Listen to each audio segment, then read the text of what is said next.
There are two electric bulb of 40 watt and 100 watt. Which one will glow brighter when first connected in series and then in parallel? कौन सा ज़्यादा glow करेगा? तो इसमें power का formula हम use कर सकते हैं। एक तो हम V square by R formula use कर सकते हैं और हम यूज़ कर सकते हैं आई स्क्वायर आर। तो इस सिचुएशन को बना के देखते हैं कि ये बोलना क्या चाह रहा है। यहाँ पर एक बल्ब आपको दिया हुआ है इस तरीके से।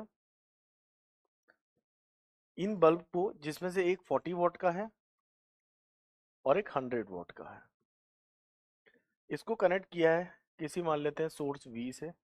इसका रेजिस्टेंस R1 मान लेते हैं और इसका रेजिस्टेंस R2 मान लेते हैं। ठीक है, तो यहाँ बोला गया टू इलेक्ट्रिक बल्ब है 40 वोल्ट और 100 वोल्ट का। तो अगर ये जनरली जो वोल्टेज बल्ब के दिए होते हैं ये V वोल्ट की रेटिंग पर होते हैं, तो अगर हम रेजिस्टेंस निकालना चाहें तो हम निकाल सकते हैं। P इज इक्वल टू होता है V स्क्वायर बाय R। तो अगर हम देखें इसका power consumption V square by R1 होगा। अब यहाँ पर क्या बोलना चाह रहा है वो, There are the two electric bulb 40 watt and 100 watt which will glow brighter when first connected in series and then connected in parallel।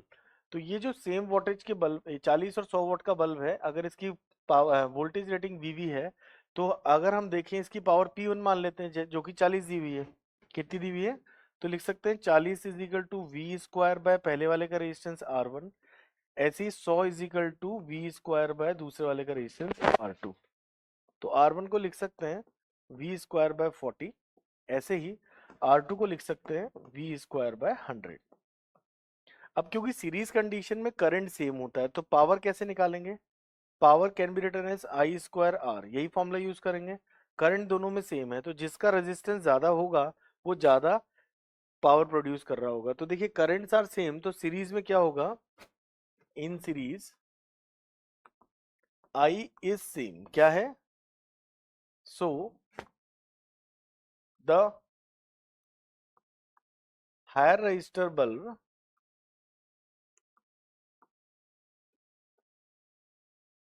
will glow brighter। अब हायर रजिस्टर कौन सा है? देखो ये V स्क्वायर 100 है, ये V स्क्वायर 40 है, जिसका डिनोमिनेटर जो है रेजिस्टेंस ज्यादा हो गया।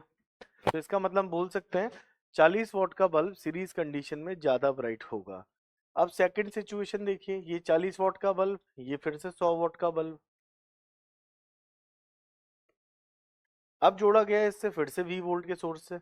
अब इसमें करंट तो अलग अलग है दोनों ब्रांचेस में, लेकिन वोल्टेज सेम है। तो अब पावर का फॉर्मूला हम लगा सकते हैं V स्क्वायर बाय आर। तो जिसका रेजिस्टेंस ज्यादा होगा उसकी पावर कंजप्शन कम होगी। तो यहाँ पर रेजिस्टेंस छोटे बल्ब का ज्यादा है, तो डेफिनेट सी बात है छोटे बल्ब का अगर रेजिस्टेंस ज्यादा है तो power will low come use होगी। तो इसका मतलब ब्राइटर कौन जलेगा? 100 वोल्ट का ज्यादा ब्राइटर जलेगा। तो हम सिचुएशन के हिसाब से देखते हैं, ये पहला ही आंसर इसका सही दिया है। 40 वॉट सीरीज में ज्यादा ब्राइट ग्लो करेगा और 100 वॉट पैरेलल में ज्यादा ब्राइट ग्लो करेगा। तो इसका सही आंसर क्या हो जाएगा?